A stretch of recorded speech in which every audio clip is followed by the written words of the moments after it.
So yes, we're live.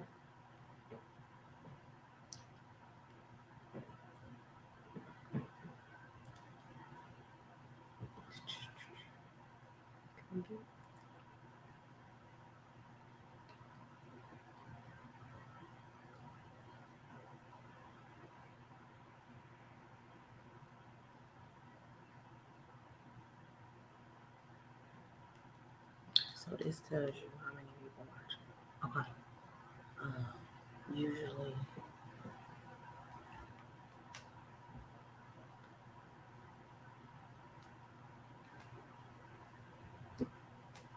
That's all they come.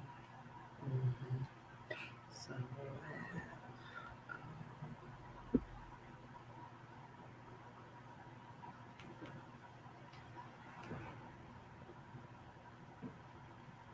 right.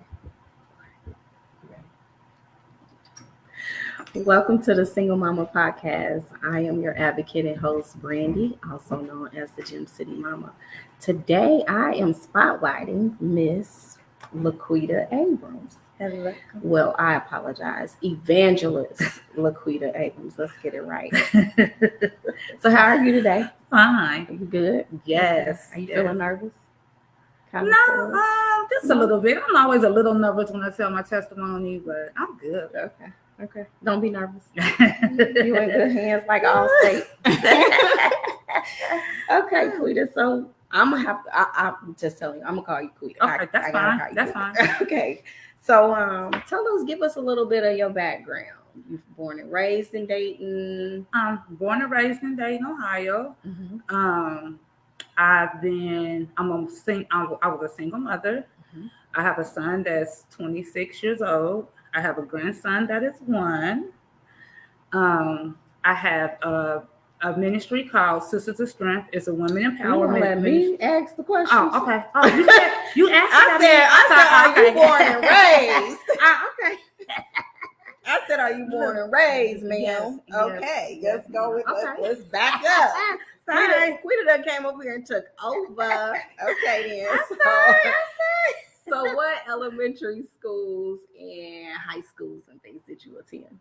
I graduated from Meadowdale High School. My elementary school that I attended was Medicine Park and Townview was my 2 elementary schools. Okay. And were you a single? I apologize. Were you an only child, or how many siblings did you have, or do you have? So no, I was not the only child. I have, I have 8 siblings.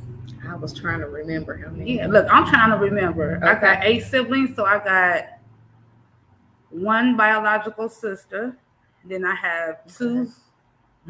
Okay. No. Okay, I have 1 biological sister. I have 1, 2, 3 stepsisters. Okay. And then I have 5 brothers.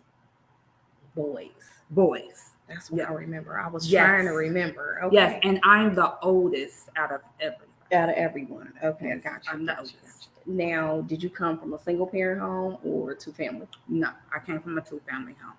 Really? Yeah. I didn't know that. Yep, I came from the 2-family home. I did not know that. My mom and my stepdad have been married for 35 years. Really? 35?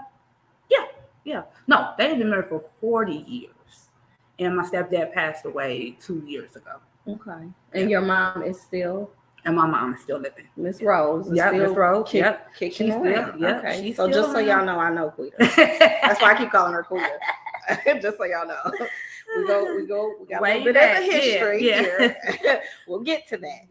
Okay, so you attended Meadowdale High School, and were you a teenage mom? Yes. So when I graduated, I was pregnant with my son. I didn't know until after. I was pregnant with my son, so I had my son when I was 19. So I was pregnant at 18 and had him at 19 years old. Okay, I was trying to remember that part too. Okay, so after your son was born, because I don't like to give out names, just in case people want to maintain their privacy. I respect that. So he was born, you were 19. And after that, thank you. After that, We're gonna talk about Summit Square. Okay. Was that your first apartment? Yes. I remember Summit Square. It went down in Summit Square. So Quita's house was our hideaway and our kicking it spot in Summit Square. Just so y'all know, when we were in high school. Yes. And what's funny about you is when you got pregnant, it was like, no disrespect. Mm-hmm. I was like, I didn't even know Quita was having sex. Everybody Like, said that. wait a minute, where the baby come from? Like, Quita having sex here? Like, we didn't know that. You know, we was Right. a match. Yeah, But yeah, you was like, Yeah. like, okay, Quita's sneaking around here. Okay, and then Quita done moved to Summit Square. Okay, turn up. Let's. Yes. Quita got another side. That's what we said. But that was just so funny to me to see, and I was just thinking back, you know, you reflect on a lot of things, and I'm like, we had some heck of a time up there. We had some good times up there. Yeah. But okay, so I kind of left the scene. At what age did you get married? I got How married. old was your son as well? My son, I met my ex-husband when he was 2. So Okay. I have been with my ex-husband since I was 21. Okay. And we divorced when I was 35. Okay. When I was 35. Wait a minute, 22 to 35. So you were married like 15 years. Wow. That was a long time. That was a long time. So he came in and kind of fathered your son. At 2 years old, he was a toddler. Yeah. Okay. So that's when I kind of removed myself or left the scene. Yeah. Okay. So I kind of left the scene after that. People thought I was non-exempt. Yeah, you did though. Yeah, I kind of left the scene. Like you kind of went off the grid. Yeah, and from my family. A lot of people don't know that. Yeah. Okay, so it wasn't just either. It was okay. So you just kind of isolate. It's okay when you marry. You kind of got to do that a little bit. Well, I was in a. Well, I'll let you ask the question. Okay, so part of your story. So you were 22. Mm-hmm.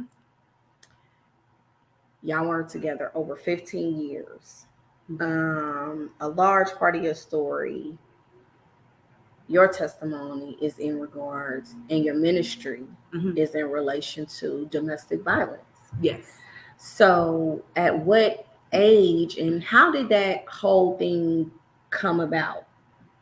Like, were there signs that you had before? There were signs, but I didn't know and I didn't recognize the signs. Mm-hmm. So when you come from a family where you have seen abuse within the family, it becomes normal to you. So for years, I didn't know that I was in a domestic violence relationship until after I got divorced and God connected me to the resources. So in the beginning, I went in and I was like, I've always been that one in the family where everybody looked up to me. Like I was the one that was doing everything first. So I met this man who came in and really I didn't have to do nothing. So I felt free. When you say didn't have to do anything, what he came in and was like, you know, financially, I had my job at Green Tokai, so I was working. I had my own apartment, my own car. I had all those things, but when I say not having to do anything, he wanted to do everything for me. Okay. So I'm thinking that's good because I'm so used to having to do everything. So I got this man that loved me. It's like a relief, but then I'm opening up to him, telling him the things that I dealt with as a child. I was molested at 7. Raped at the age of 15. So I'm telling him all these things. I dealt with I dealt with self-esteem issues. Mm-hmm. So dealing with self-esteem issues, I was depressed for years. Nobody even knew that about me, even in high school. Even in high school. So you were always quiet and to yourself. That's why we didn't know where the baby came from. Because that was just a big deal for me. Right. But, and I was always a private person. So even my family, like, you know, Sharina was like, how? Like how did this happen? And I've always been one of those girls where I always gravitated towards the guys. So it was just like I was almost like one of the fellas, but wasn't. So a lot of the guys that I hooked up with was like my friends. You know what I'm saying? Mm-hmm. So was that the situation with your child's father? So yes. So we was never in a relationship. We was cool. So we would just go out, kick it, have fun. It was like was nothing. To the left too. Yeah, it was nothing like relationship wise. So my relationship with him was different. We had more of a friendship kind of relationship, and then it was just something that had just happened basically. So that's so when you got married, was he active? So no, he was not active. No. And so was he active prior to marriage? A little bit, mm-hmm. Not like a whole lot. So it was almost like a disconnect a little bit. But I think a lot of that played a part of who I was with, my ex-husband as well, the kind of man that he was. And you and him don't have any children? No, thank the Lord. But I have a question about that. Did you not want any more children, or was it the situation that? So I did get pregnant by my husband, and I lost my baby. I had my baby at 5 months stillborn because of the abuse. So I had my baby stillborn because I was getting abused. He was putting his hands on me. I was getting mentally abused. So from all of that, my baby had passed. So I had a natural childbirth where I went to the doctor and they was like, we don't hear your baby's heartbeat. They had to induce my labor, and I actually had my baby, and I have not been able to have kids since. So let me go back just a little bit. Because of what happened to me at a young age, the doctors had always told me that I would never be able to have kids because I was when you were molested? Yes. Okay. And so they said I would never be able to have kids. And so I went years thinking I would never be able to have kids because I had so many woman issues. And so to be able to get pregnant with my son, I was like, he was really a blessing. Because I'm like, they said I would never be able to have kids. So to be able to carry him for a term, but then to get pregnant again and miscarry and have my baby stillborn, and then for them to tell me, oh, you probably would never have any more kids. And I never had any more kids after that. Wow. So that was like a mentally, I had postpartum depression for like over a year. After I had that miscarriage. And when I say, baby, it's real, if ain't nobody ever had it, it was real. I didn't care what I looked like. I didn't care how I dressed. I didn't care if I took a bath. What year of marriage did that transpire? The second. The second year of marriage, you got pregnant. And then, okay. Yep, the second. Yep, it was the second year. So was he excited about you having a baby, or was it? It was that abuse, and I didn't even see it because he was one of those kind of people. Is it my baby? Well, I always you used to mess with such and such, or he knew the kind of guys. That's your husband? He was saying this? Okay. I'm just. But when you are dealing with a person that has mental issues, I didn't know then, but I knew he had a problem. But now is confirmed that he do. But when you are dealing with somebody that has to be in control, that wants to control you, that wants to tell you what to do, but has those jealous traits because of what they're doing. And so it's almost like it's that power and control. That's what they do. So this is what I always tell victims. You think about when you're going in and you're dating somebody. Dating is getting to know that person. So when you first go in, you want to know everything there is to know about this person. And then you take what they tell you and you use the weakest parts of them to take that control. So for me, what he did was he used my weakest parts. I came in and I poured my life out to him because I trusted him, because I loved him. So in the beginning, you told him all the trauma that you already endured. You laid out everything, family issues, your everything. personal issues. How did your before? How did your family receive him? I mean, were they open arms? Or no, in the beginning. Oh no, my family could not stand here, and I'm gonna tell you why. And this is for anybody that's out there. When a man's mother tell you to run, the man's mother, yeah, when his mother tell you to run, baby, you better run. But my mother used to be friends with his mother, and his father was abusive. And so my grandmother and my mother was like, the apple don't fall too far from the tree. Like, you need to run. But I didn't see it because I'm like, I haven't seen that part of him. Like, I'm like, can't nobody be that crazy. But then his classmates, when they found out who I was with, they was like, what are you doing with him? Like, they knew who I was. I mean, the signs was there, but I didn't see it. I'm just like, I was happy that, somebody loved me. So that's just like for anybody that's out there, when you're looking for love in all the wrong places, I was searching for my identity. So when you don't know who you are, that's what happens. Absolutely. So the abuse started at what year of marriage? The physical part. The physical, it was years on down the line. So it might have been about the physical, probably about 5, if I can remember. I didn't block that whole. Sure. I think it was probably about 5, but he was incarcerated for 5 of those years. 5 of your 15. Yeah, he was. And you stayed, and people and my family was like, "This is your time to get out." He was incarcerated after the abuse started, and you stayed. Mm-hmm. Yeah. Wow. Yeah.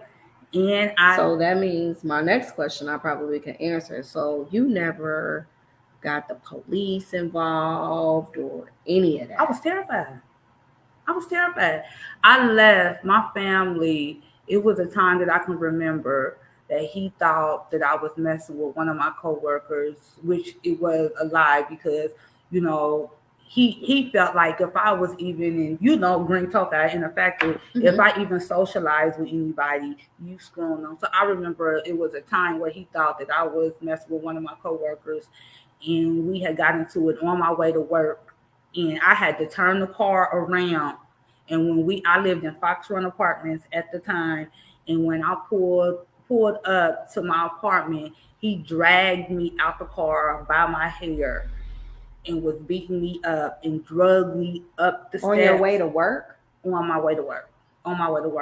I can remember that. And my neighbors, nobody would even help. And I can remember calling my stepdad, and my sister came over. She came over with a bed. I was like, come and get me. He can beat me up. And they knew I was gonna end up going back, so I would go to my mom's house, and he would come over there and act a fool. And my sister, she was just like rah, like she was out there with the bat, MFI, going in, and then he was gone. What people didn't understand was my family kept saying, why you kept going back? Because he would leave, but then he would stalk me. So this man was jumping over balconies to get to me, sitting out at my job. So when you feel like you have no help, when you feel like that nobody is there to help you, no way out. And my family couldn't help me, because when you are dealing with somebody that has a problem, you have to, when you are in a domestic violence relationship, a lot of people say, just go, leave. It's not that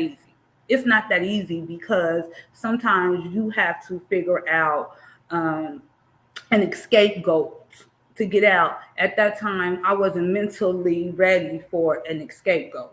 So I wasn't mentally ready till I gave my life over to Christ, and I didn't find Christ until he got locked up within those 5 years. But I stuck with him for 5 years after. No. Okay. I stuck with him for 5 years while he was incarcerated. Okay. So mind you, in that time, he had me so mentally gone. I was working. Me and my son was homeless for a little while. Our apartment caught on fire. Didn't have a place to stay. Going house to house. I mean, we had a lot. We had a lot going on because of I'm trying to make sure he's okay while he's locked up. His mom. So did your family not support you because you stayed and stuck by his side? So, or was it that the family weren't able to support? In that 10-year mark with him, he isolated me from my family. So it was like a whole mental thing. So he isolated me. So for like a whole 10 years, I was really not even connected to my family. Like I would go to my mom's house and I would take my son over there. But far as hanging out and get-togethers and no, he wasn't having that, or it was going to be repercussions. So for me, it's just easier for me to just stay in that space with him. But when you are mentally not there, and really it's so easy. I tell people all the time, that man took everything but my soul. And before that was going to happen, God came in and did what he did. You were enduring all of this at a young age. Ooh, baby. And he came in at such a young age with you and your son. How did this affect your son? Oh my God. How was he, where was he when the abuse was happening? So he was there and he seen it all. So I didn't realize that it had affected my son until he was like 13 and my husband was incarcerated at the time. So and my son was like, Mom, you need to leave. And it was at a point where my son was like, either he leave or I'm not staying here. And so at that point, I knew, because I had been praying to God, like, Lord, give me the strength. I just didn't have the strength to say that I no longer wanted to be in this relationship, but I had to get to my breaking point, and my breaking point was my son. And then at that point, because I was so gone mentally, out of it mentally, that I didn't even see that my child was hurting. I didn't see that it was so he showed no signs, no.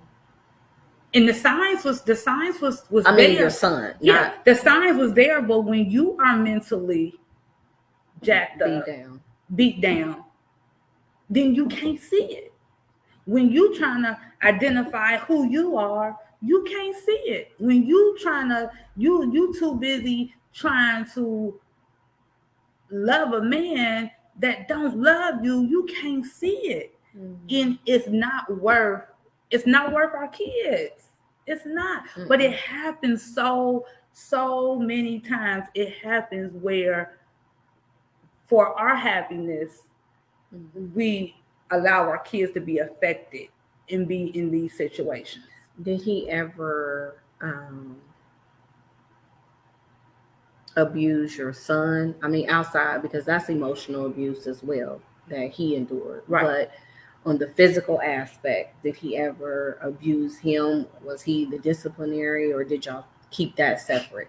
So we kind of kept that separate. It was like a couple times where he would whoop my son, but it was mainly me, because of that jealous trait of, I don't want anybody to have you. I don't want anybody to look at you. He used to tell me how to wear my hair, what to wear, how to wear it. Doesn't fit tight where it looks like my butt or anything was even showing. If I went to work and my pants were too tight when I got home, it was all hell that was breaking out. Yeah. Really?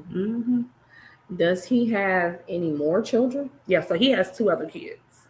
Older than your son? They're the same age as my son. They're sisters and brothers. They don't live here. But the daughter is the same age as my son, and then the son is like up under. They was like the best of friends. So he was good when it came to the kids. When it came to the kids, he was good. It was just when it came to me, and if anybody knew him on the street, you would think that he is just they'd be like, oh, we thought y'all was just a perfect couple. Like people couldn't believe I only it. saw y'all probably like once or twice. I mean, and I know him. I wouldn't thought and that. people be like, I never would have thought that you was going through what you was going through, because I masked it. I went to work and I still masked the pain, just dealing with what I was dealing with. So I tell people, what I look like now, I shouldn't even look like. I should not be in my right state of mind. But God.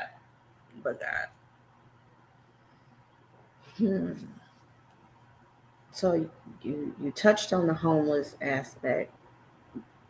Tell us a little bit about that situation. So you had a house fire. So we was living in Westbrook Apartments. We had a fire there, and when I say I lost everything, I lost everything.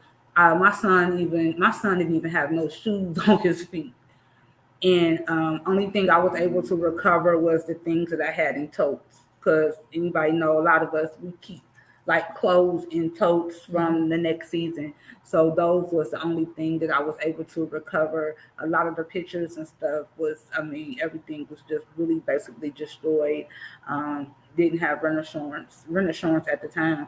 I couldn't even afford it. I was barely surviving.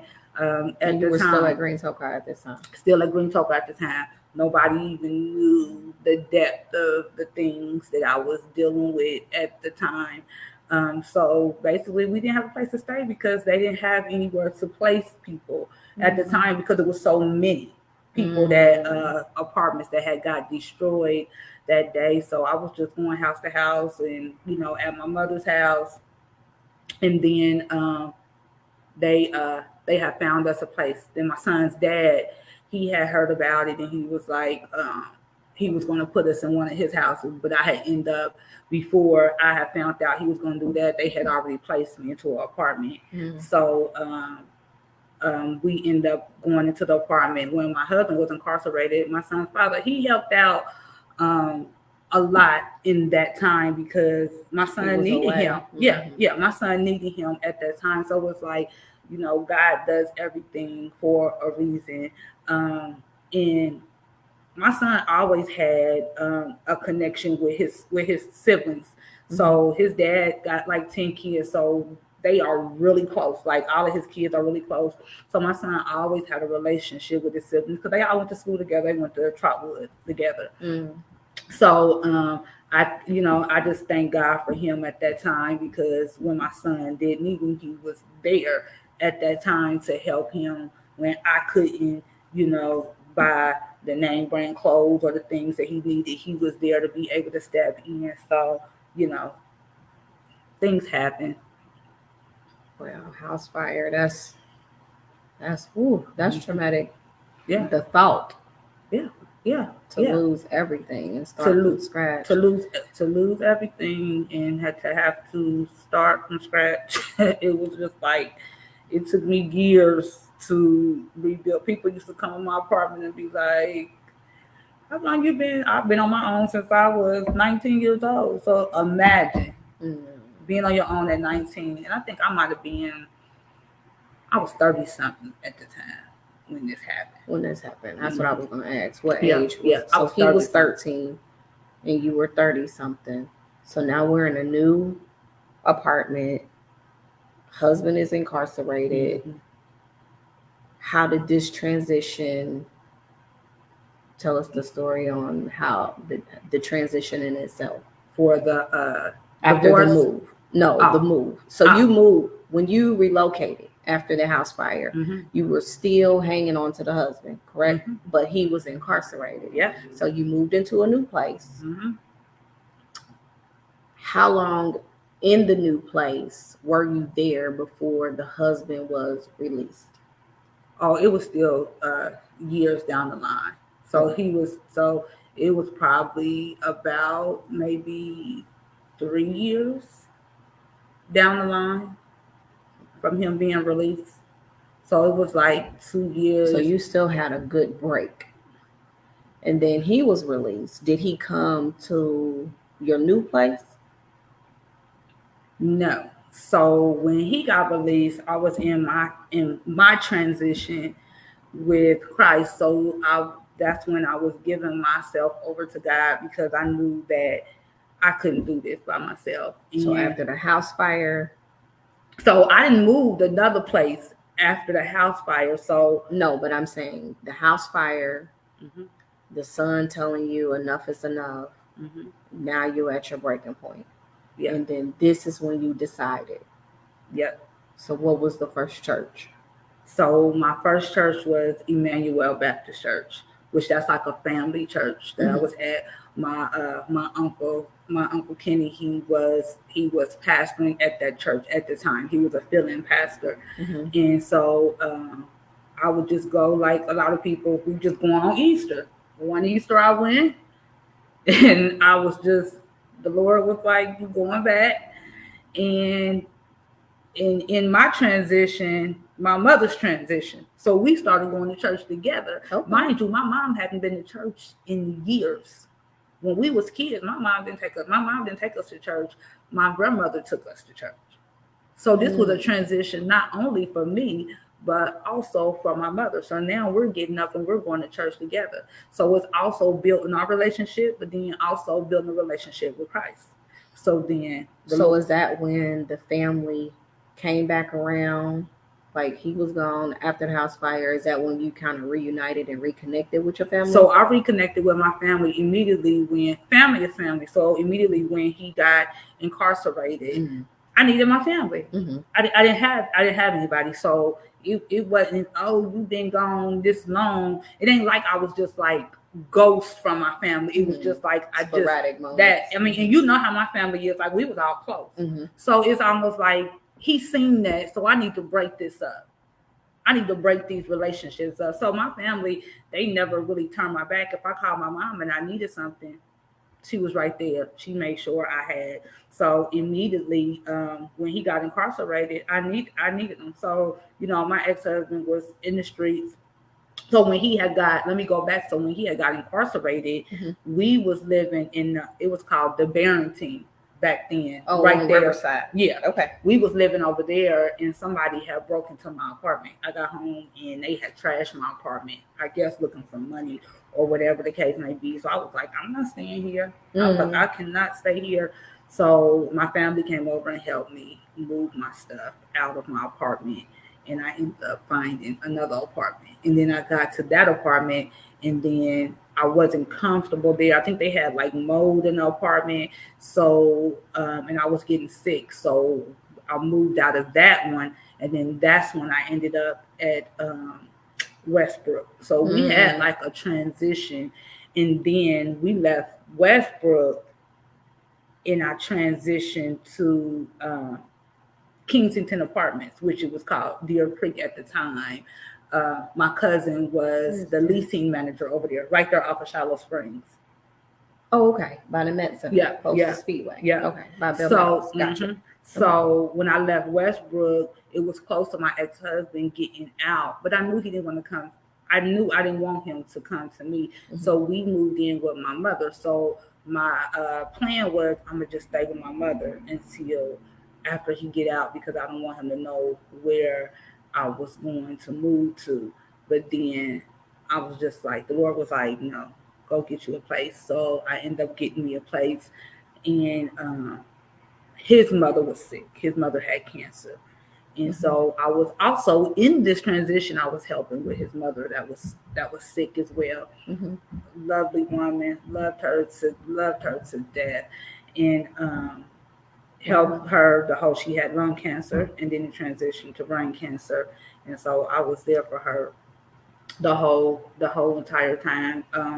Loved his family. His family loved me. And that's what I was going to say. I'm going to back up because one thing you shared was your mom and his mom had a relationship, right? Yep. So how did that affect their relationship? Well, they had a relationship, y'all family, when they was younger. Okay, they was friends then, and then you know how you just lose touch from people. They worked at a nursing home together, and so it didn't affect their relationship because his mother knew they knew who he was.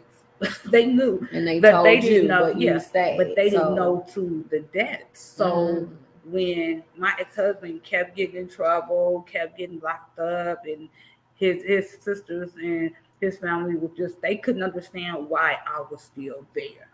You know, but when you love somebody, you know, it don't go you stay for so many reasons, and when you look back at it like, it oh my wasn't even God, worth to stay, it was was it? no. But I tell people like I'm not embarrassed, and I don't feel bad for nothing that happened to me because what it has done is made me a stronger woman than I am now, and it helped me for any future relationship. Now I know. As soon as I see those signs, I'll be like abduces, like and it's just like any trigger. Like if you even a person, so like now my ex-husband was light skinned, hazel eyes. I'm not attracted to no man that look like that. So that's another effect. That's a deal breaker. Yeah, huh? that's like a deal breaker. Like, oh no, you might be crazy. Like, and no pleasure in it at all. Anybody that even if you have any traits of my ex-husband, I can't do it. I can't do it. He was released. You were at mom's. What transpired? So I had my own place. Once he got released, I had my own place maybe for about, it might have been like 6-7 months by the time he got released.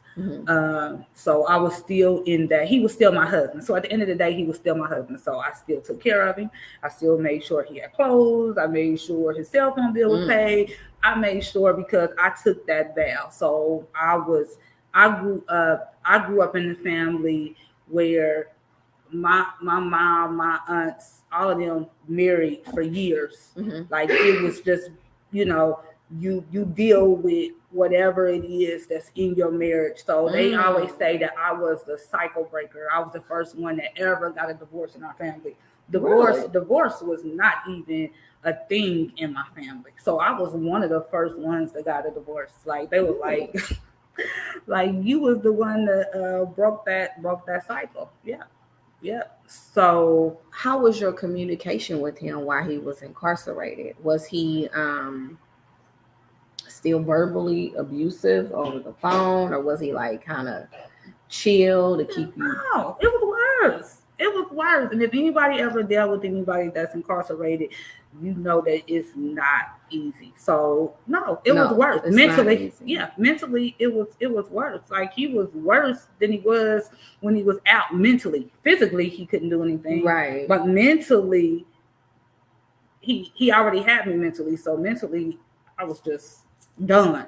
So that's why I said I needed the Lord to guide me. So when he was released, did you feel like you could, now that you had started going to church and you had, is this when you decided to give your life to Christ, when you started going to church, or did that come later down the line? So no. So when I started going to church, I started reading my Bible. Then I started talking to God. I had a relationship with God, but I really didn't know God the way that I needed to. So I knew that my strength had to come from the Lord. So I started reading my Bible. I started talking to God, and I was just like, give me the strength to get out of this marriage. And yet still in my mind, I said, let's work on it. So 2 weeks before it was time for him to come home, I said, you will not be coming home to me. Because the Lord was like, if you don't disconnect now, you never disconnect from him. In 2 weeks, I said, you would not come here. You need to go to your sister's house, which I had already talked to his sister. So he went to his sister's house. I said, but we could still work on it. So he would come and stay the night at my house and then go to his, and then go. So he was back and forth, but he had a whole nother life I didn't know about. Well, he had a whole nother woman. Oh, so he came home to someone else anyway. Well, no, not necessarily. He was messing with this woman before he got Incarcerated. Oh. And so my husband was a mess. So he was just and he was just one of those men that, you know, he was out there. He messed around, but he was in this relationship with this woman, and I knew it, but I didn't, because you know your woman intuition. But he was one of the people. He knew how to hide. I didn't have to want for nothing. If I called him, he answered the phone. If I needed something, he was right there. I mean, financially, I didn't have to want for nothing because he was in the streets. He made sure that I had everything. So he was just one of those kind of people. So when I told him not to come home, one of my girlfriends from work called, like at the 19th hole. Oh, your husband down here with some girl. My natural fleshly reaction was, I'm about to put on my shoes and go down there so I can physically see it for myself. But no, I called him on the phone. Where you at? I'm so sorry. No, you're not. You at the 19th hole because somebody just called and told me. That was my confirmation, because I was second guessing whether or not I wanted to get a divorce. So that was my confirmation of, okay, go ahead on with the divorce. And then yes, still he was still messing with the girl. So anybody knows that getting a divorce is expensive. It's more expensive to get rid of them than to go in it. And so one of my coworkers, Angela Wade, yeah, I'm saying your name. She was like, you know, she knew my whole situation and what I was going through, and she was just like, I got this attorney for you. And she was like, she don't cost that much. She was like, give her a call. And so I went with the amount of money that she told me to go with. I had just got my taxes. I was like, I'm about to be done. I went to her. I told her everything that I went through. And she was like, give me $200. She said, you got $200 on you now? I said, yeah. She said, give me $200. I'm just going to charge you how much it's going to cost me to file it. I gave her $200. She said, we're going to FedEx it over. We're going to do certified. As long as somebody signed it, you good to go. He signed that, and he called himself not going to court, and the divorce was final. So you would have thought that it ended there. My story didn't end there. We're listening. So still after the divorce, he was still stalking me and sitting out in front of my house and dragging me out the car and climbing trees. And while you were divorced? So the divorce wasn't final yet. We were still going through the process and the paperwork. And so one of these days he came to my house, and I called the police. And the police was like, ma'am, I'm just going to keep it real with you. Legally, he's still your husband, and he still has a right to come into your house. He said, but I'm going to tell you this. You go down there, file a restraining order against him, and that's the only way that's going to be able to keep him from bothering you. And I did that. And I still had to keep a line of connection with him. So I would still talk to him. I knew the Lord had showed me and said that you can't just break him off completely. So this is what my prayer was. Lord, will you please, Lord, I need you to send him somebody that he can love and that will love him back, so that he will leave me alone and be able to release me. And that's what my prayer was. And the Lord granted it to me. So what happened was, I don't know if you want me to go into this, but that's when I found the church that I'm at now. That's exactly what I want you to go into, ma'am.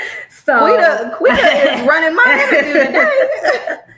So then that had been my prayer. So then the Lord had sent me to the church that I'm at today. And I saw you were up under the ministry of Bailey. Yes. Okay, I know him. Yes. I know him. And when I read it, I was like, yes. Oh, okay. Yes.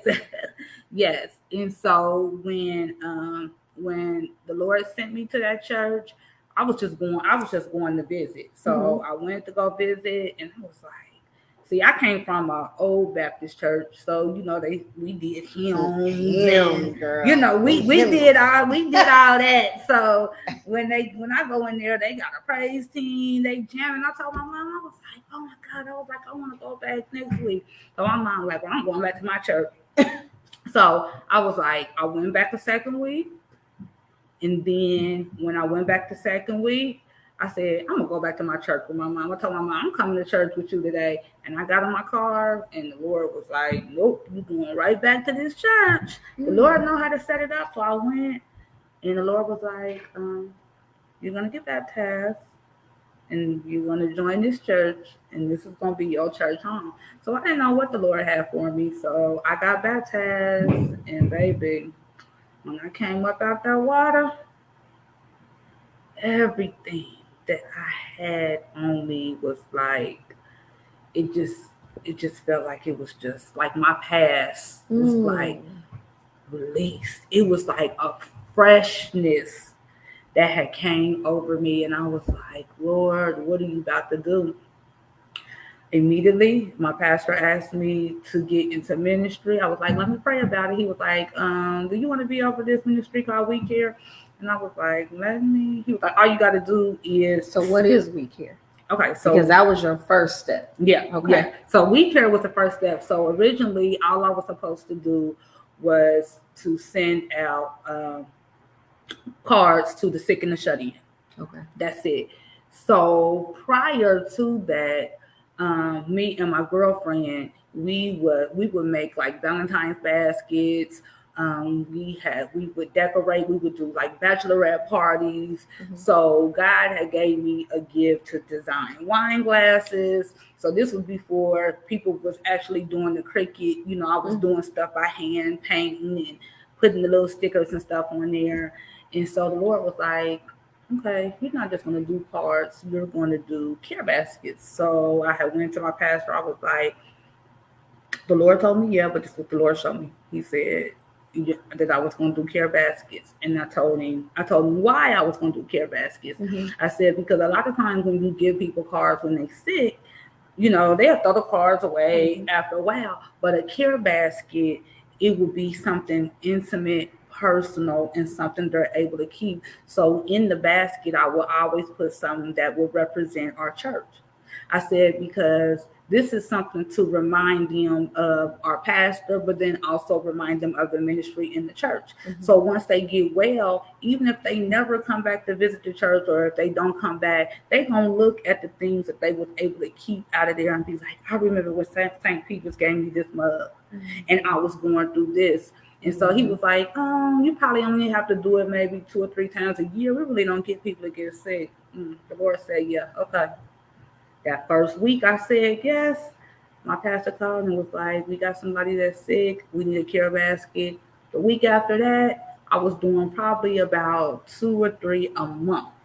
So it went from only 3 a year to 2 or 3 a month. But this is what the Lord was doing. The Lord was starting me on my healing and deliverance journey. Because now I'm working in the church. I'm working out in the community. So now I'm putting my baskets I'm doing on Facebook. So now I have organizations just reaching out to me like, well, can you make some blessing bags? So I'm doing all of this for free. I'm like, yeah, I make blessing bags. So now, are you still working at Green Tokai? No. Okay. No. So that's a whole nother story as well. But I started making blessing bags for different nonprofit organizations. I started going into the YWCA, doing events with different nonprofit organizations. So you have a nonprofit?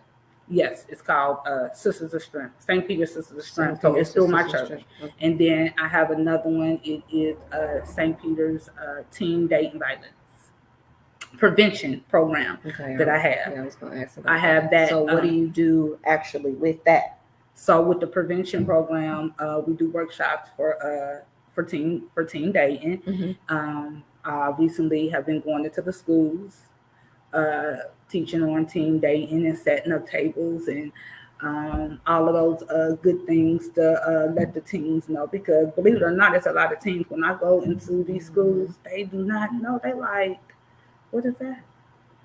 What is domestic violence? They don't know what it is. So to go back when I had We Care. So We Care started the journey of Sisters of Strength in the teen prevention program. So it started off where I was making welcome bags when new members came into the church, and then I started making welcome baskets for when people came into the church. So then I was doing care baskets as well for the sick and shut in. So then I started working with these other nonprofits, going into the shelters, going into the homeless shelters, the women's shelters.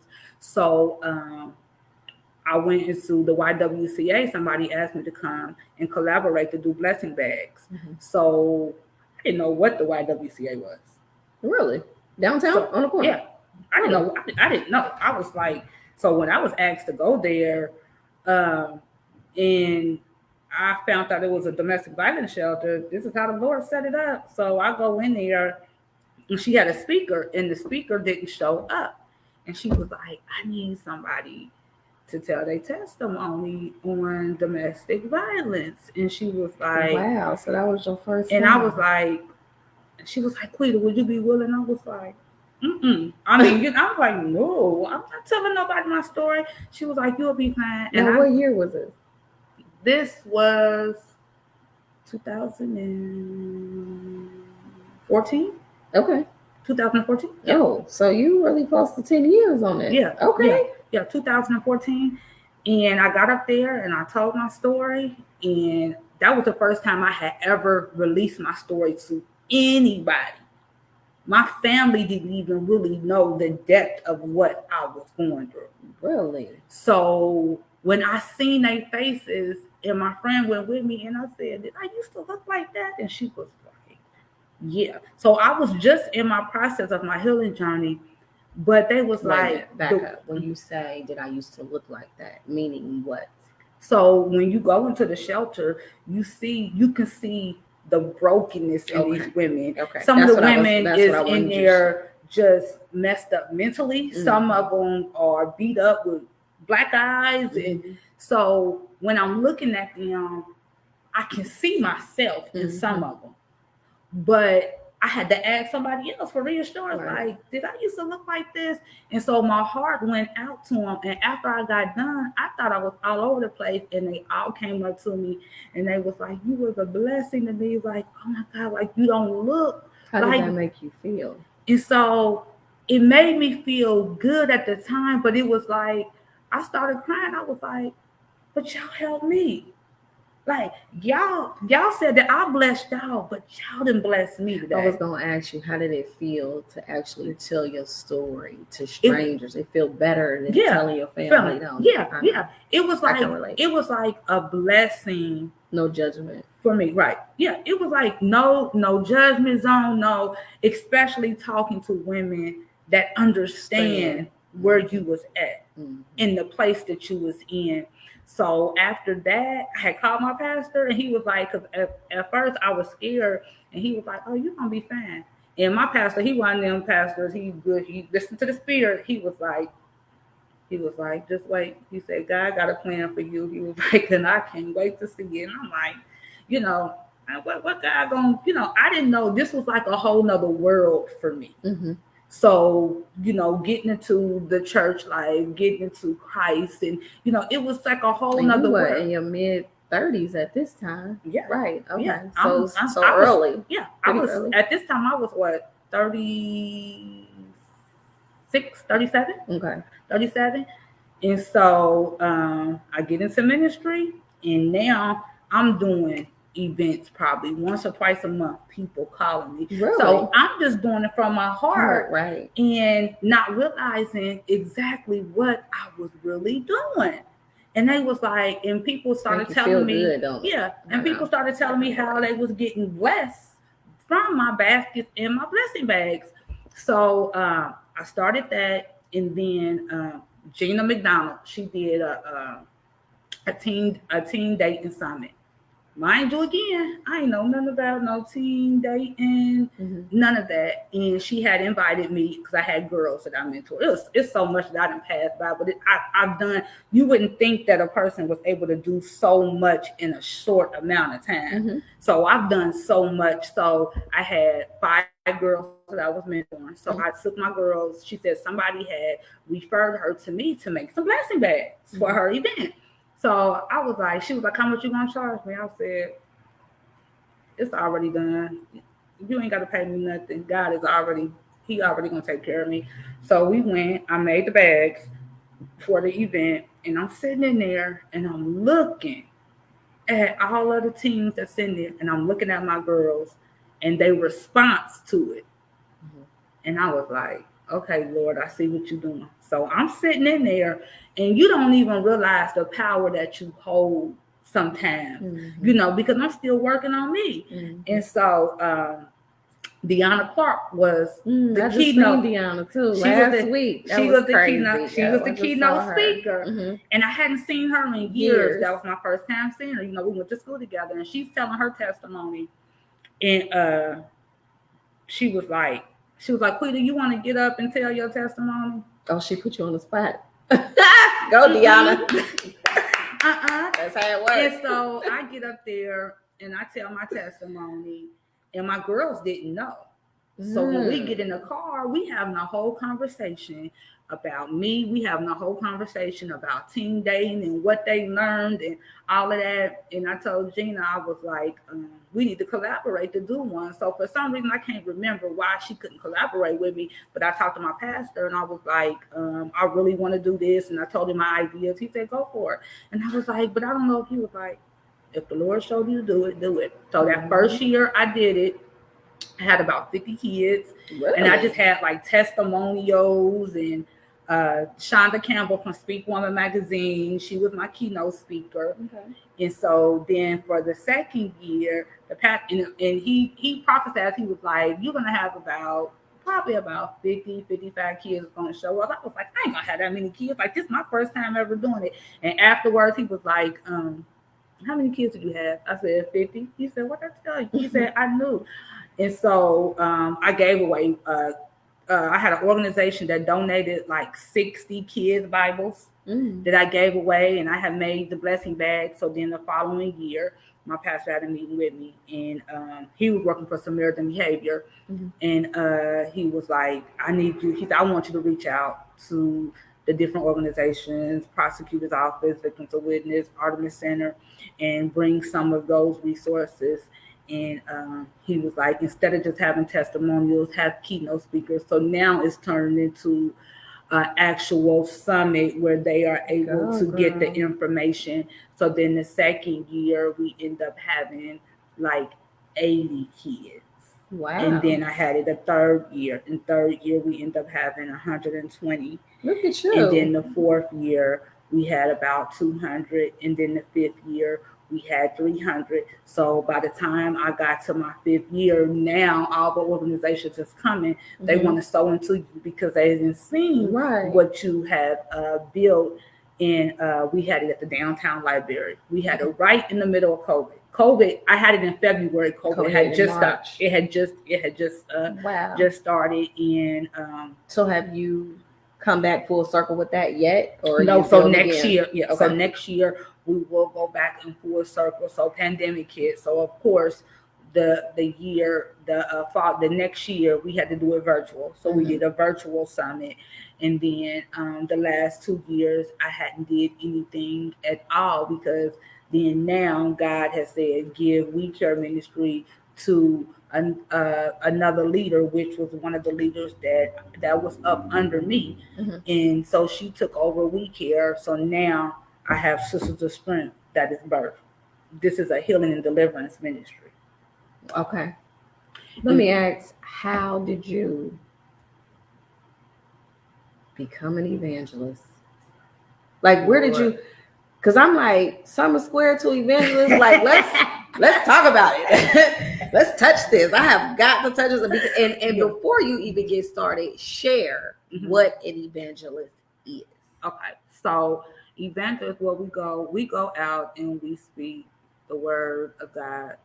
We talk about our Jesus Christ, the good news to Jesus Christ. So I was already evangelizing. Mm-hmm. So when I Just was in a different speaking, form. Mm-hmm. I was evangelizing. I didn't realize that that's what I was doing. I'm just doing the Lord's work because this is what the Lord has told me to do. Right. So to an evangelist is called from God. So you just don't say, I want to be an evangelist. Right. You got to be called. Okay. God has to call you for that because I'm telling you, this mantle, girl, it ain't for the faint of heart. That's the truth. It ain't for the faint of heart because you almost have to go in with the heart of a pastor. You gotta love people even when they don't love you back. Mm-hmm. Even when they stab you in the back, you still gotta love them. Even when they do things to you, you still gotta love them. Even when you know they talked about you, you still gotta love them. You still gotta sow into them. You still gotta evangelist. You gotta speak life. I mean, I gotta speak life into people that I know don't like me. And I still gotta give them a word. I still gotta help them when they sick. I still gotta give them care. But I still do these things because this is what God has called me to do. Mm-hmm. It ain't about them. It's about where my heart posture is. And when I tell the Lord, I give this to you, and I accept the mantle that you have given me, and I said yes. It don't matter what nobody else thinks because we got to think about Jesus. Mm-hmm. They was against him, stabbing him in the back, mm-hmm. and he still knew what his assignment was. And if he would have gave up on his assignment, we wouldn't even be sitting here today. So that is me being at that place. That's what keeps me going. But don't get it twisted. I get weary sometimes. Mm-hmm. I get weary sometimes because the anointing that God has placed over me, sometimes it gets a little heavy. And how long have you been an evangelist? I've been an evangelist for, it's going on 3 years. Okay. It's going on 3 years. So it brings joy. Oh my God. Yes. God has showed me so much. And when my pastor came and was like, I'm going to ordain you to be an evangelist. And I was like, yeah. Yeah, here go your packet. And it was 3 of us that got ordained together, and we had 40 questions. We had to know the questions. We had to memorize the questions and the answers. Mm-hmm. We had to remember all the books of the Bible, and then we had to write a paper why God had called you to be an evangelist. And when I was writing that paper, was everyone that was with you successful? Yes. Okay. Yeah, we all made it. We studied together. We had our times where we wanted to give up, but we helped push each other through it. When we got up there to get ordained, it was like the Holy Spirit. It was like a breeze for us, but that's because we was holding each other up. So, that's what's so important as women. A lot of times I don't want to take my sister. And hold her. This is so true. Yeah, and hold her up. Even when I know that you falling down, even when I know that you turned your back on me. Absolutely. You still, because we got to understand that you might act a certain way, but it ain't got nothing to do with me. Mm-hmm. It got to do with what's in there. That's right. And Absolutely. We clean up on the outside, mm-hmm. and we walk around with this mask on our face, and all this makeup, and we in pieces. We so broken. We so broken. Yes, so this is why God transitioned me to Sisters of Strength, because he was like, you need to, it's time to help these women. So what we do is, we are healing and deliverance ministry. So what we do is we help you work with this. I don't care what you look like on the outside. Mm-hmm. I don't care how much makeup, what the outside. We want to get to the core of this. Exactly. So that you can be a better mother, mm-hmm. a better sister, a better co-worker, a better Christian, and a better you. Mm-hmm. So the most important thing is self-love, loving yourself, but knowing who God is so that you're able to love yourself. That's one thing I thank God for my pastor. When I say he is the best mentor when it comes to being a pastor in the city, and I'm just putting it out there because he is. Shout him out. Because he takes the time. He trained us up well. And it's like no out of order. When people say, I need you to come and speak, you got to call my pastor. Well, why I got to do that? Because that's the order. That's the order. So you call my pastor because guess what? The pastor is, he talks to the Holy Spirit and he is my eyes. So sometimes I might want to go and speak somewhere and the Holy Spirit telling him like, because everything ain't good. Every place ain't a place for you. And for me, I need that covering because I'm one to say yes to everything. But sometimes he be like, And did you call him about us? Huh? Yeah, I let him know. Yeah. Did you? Okay. I just want to know. Yeah, I let him know. But when I go to preach, so if I go and preach the word of God, then they have to contact my pastor first. Okay. Because it's different. So, doing something like a podcast or something like this it's totally different. He's not as strict when it comes to this because I'm just really just telling my testimony. Exactly. But when we go out and preach, he needs to know, who the person is, who the pastor, he needs to know these things because I'm representing the church as well. So I got to make sure when I go that I'm representing the church right. So that's right, absolutely. So yes, so yes, and now we got Sisters of Strength, and it's what 4 years in. We started with 3 of us, and then it was 5 of us, and now it's 13. So now God has broke it down to different ministries. That's one of our prayer warriors over there. Oh my God, baby, she ain't no joke. Okay. She ain't no joke. I thank you for coming and sharing your story. Like Angela Wade, she's brown now. Again. Okay. Oh yeah, brown. She's brown now. Yeah. Okay. Yeah. She is the one who suggested you. Okay. Shout out Angie. I call her RB, and I can't say why I call her RB. Also, shout out to Daniel Hill for my T-shirt, Prayed Up, Paid Up. Shout out to him as well. Your testimony, girl, like, thank you. Girl, listen. Do you have anything that you could tell a single mom or tell a woman in general? What advice do you have? And before you answer that, also, do you have a woman's prayer line? Because I've been thinking about that. Like, single moms need a prayer line. They can call certain days and just have prayer. Now we have a women's empowerment group, and we do once a day. We go on there and we pray. We also have a website, sistersofstrength.dyt.org, where you are able to go on there, and if you need prayer or if you need one of us to coach you, you can go on there and set an appointment as well. You can always just inbox me as well. And one of my prayer warriors, if you need prayer, we'll immediately, I don't care if it's 1-2 o'clock in the morning, we right there if the call is needed. So yes, we also do workshops. We do workshops. We just had a big a WIN empowerment brunch where we gave awards to entrepreneurs and leaders in the community. We had about 250 women that showed up. Letitia Perry was one of our speakers. So the speaker, we had Letitia Perry, we had Lynn Cooper, she is an administrator at Probate, and then we have Virginia Scott, she's a director for Medicaid and Medicare, and they talked about the barriers that they had to break to get to where they at, because so many times we look at women like that and we don't know what they had to go through to get to where they at and what they still dealing with. And so God had gave me the different women in the community that are doing some big things but don't normally get recognized. So what I did was spotlighted them. I spotlighted those women. Absolutely. And absolutely they necessary. was just like, oh my God. Because it sometimes it's necessary just for them to even keep going. Yeah. Like, Yeah. I totally get it. Yeah, just to be able to keep going.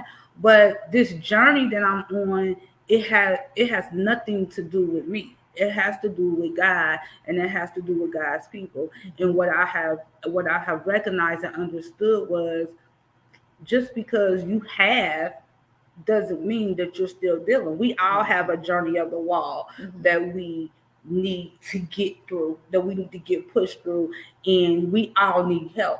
We can't do it by ourselves. And if we say that we can do it by ourselves, you fooling yourself. Absolutely. You fooling yourself. So I always tell people that we are faith-based, because without God, you ain't gonna get healed up through there without God, because Nothing. He gonna clean you up, but then you could be a better person. And guess what? When He start to clean that inside up, your countenance start to change. So what advice do you have for women or men, anybody that's listening, that is like going through the struggle? Like, they know they need to do better. However, they don't even know how to do it. They don't even know how to give themselves to God. They don't even know the steps to begin. Because I was like that. And I always text or call, okay, like what can I do? Like, and so how do you begin your journey? So for me, I began my journey through prayer. And I was asking God to send me people, send me resources. And so to start that journey, God will start to send people in your life to help you start it. But then we have to be an example. So for me, they have to see the change in you, to know that if God can do it for her, I know that He can do it for me. Right. You know what I'm saying? So you have to show the characteristics of Christ. And all God wants you to say, yeah, come to God however you need to come to God. And He will show up, and He will start to change. Because for me, that's what it was.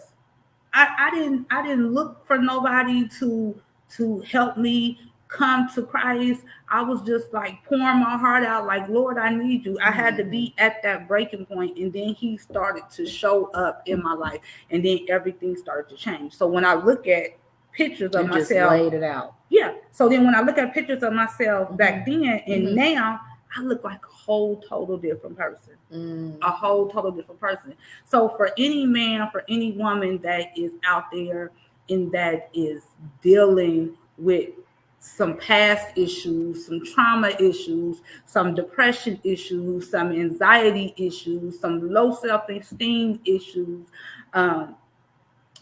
pray about it, but also ask God to send you some willing vessels, send you some of His people that is able to come in and help. And then look for resources, workshops. I tell people, workshops, support groups. Start to surround yourself. Just start surrounding yourself around people. Change your whole environment. Because this is what I go into DCI, and those inmates, some of them getting out and some of them not. So Sisters of Strength, we have a self-care journal that we have, and I'm doing a curriculum off of the self-care journal, and it's about looking at yourself and your identity. And I said, first, you gotta know what love is for you. You got to learn how to love yourself. You got to deal with your past and your trauma and what got you here before you able to go out into the world and be able to be changed. You have to be transformed into this new person. And that doesn't mean that you have to be holier thou. It just means that you have built this relationship with God, and you saying, Lord, I want to take the necessary steps, no matter what it looks like, even when it hurts. Lord, I still want to do it. Because baby, I tell people all the time, I was in ICU. God had me in ICU. I was on a ventilator. He had to open me up, and He had to do some real work in me. So this is what I always say. My peace is non-negotiable, no matter who it is, what it is, my peace is non-negotiable because I had to work hard to get to a space, a mental space to where I am at now because I knew that God had me on an assignment.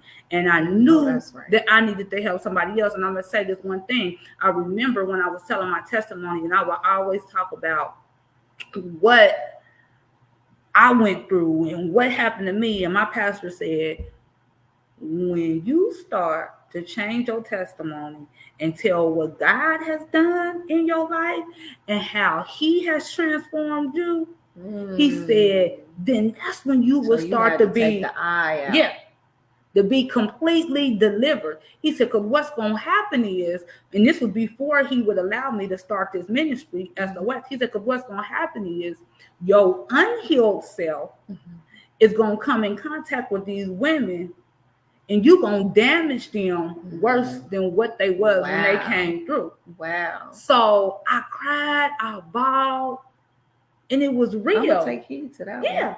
And it was real. So guess what it made me do? It made me go back and really look at myself. Right. And work on myself because I was like, I'm still operating out of the broken pieces of me. Because he said what's going to happen is when they come to you, you're going to see yourself. So you ain't going to give them what God needs you to give them. You're going to give them what Laquita wants them to hear. And it ain't going to be no help. So once I fully got delivered. Powerful. Yeah. I mean, and it's the truth. Ooh, girl, so it's like we have to sit in our pain. So God was like, no, you're going to sit in this pain because it's not going to feel good, but I need you to sit in it, and I need to take you back to when you were 7 years old, all the way up through your marriage. And it was some sleepless nights. It was some crying nights. But when I got through it, it was like being on meth and you trying to get weaned off. That's what it was. And when God got me through it, it was a go after that. So now when women come to me and I see my old self, I'm good. There's no trigger for me because now I'm ready. I got that armor of God on me and I'm ready to go in, and we about to fight that. We about to fight that enemy up off of you. We about to get this thing off because you're not going to walk out of my workshop the same way. You're going to walk out different. Trust and believe. You're going to be on that journey where you're going to walk out different. Y'all heard her. And this is a single mama to a married woman to now walking with the Lord and evangelist. I mean, listen. If this ain't all the steps in life, or a big chunk of it for a lot of us. Yeah. I thank you so much. I really do. Listen, I thank you because I was like, Lord, what you really? Wait a minute, hold on. Let's back up. What did you think this was gonna be, ma'am? I didn't know what it's gonna be. When you said being transparent, I always second guess about being transparent because I don't like to open up about too much because I don't like to expose people. But in the moment, and I just thank God for you because in this moment of, being transparent, the Lord was like, you need to speak this, you need to speak that. Because now where I'm at in my life, the Lord said, somebody is going through the same exact thing. Hear it. Yes, ma'am. The same exact thing that you went through. And they need to know that I am the one that can help them through. Absolutely. And that, continue. And this is what I didn't say. Keep the faith. Mm-hmm. Continue to keep the faith. Continue to keep pressing. Even when it feels bad, even when you don't even want to keep pushing and keep pressing, keep going. Because, I know I'm talking about my pastor again, but he just preached this sermon where he said that we'll get right there in the middle of the thing. And he said, in the middle of that thing is when the haters come. When people start stabbing you in the back, when it get hard, and a lot of us, get in the middle and we give up. But he said that's where that blessing is in that middle. Because if you can get through that middle, the hard part, the overflow is coming after that. So remember, the overflow is for us, but what comes off of that overflow is for everyone that is connected to you. So in your overflow season, you helping other women off of your overflow. Like, you blessed me today because I didn't even know where we at. I didn't even know that this existed. Right. So God has a way of setting things up. Absolutely. And helping. So, but just so you know, yes, she suggested for me to interview you, and that was probably 2 months ago. Oh wow! So God moving with me, I knew that you were something that I personally needed to hear as well. So never, if I when I called you, it was also for my personal journey. Oh, wow. They needed to hear your testimony, but it was also for me. Just so you know. Wow. So my advice to you is to keep going, to keep pressing. That it's gonna get hard. It'll start to get easy, but then you'll start having some roadblocks. But in those roadblocks, God want to see if you're gonna keep going. Because if God gave you this vision, then that means it's some overflow and some blessings that's coming with it.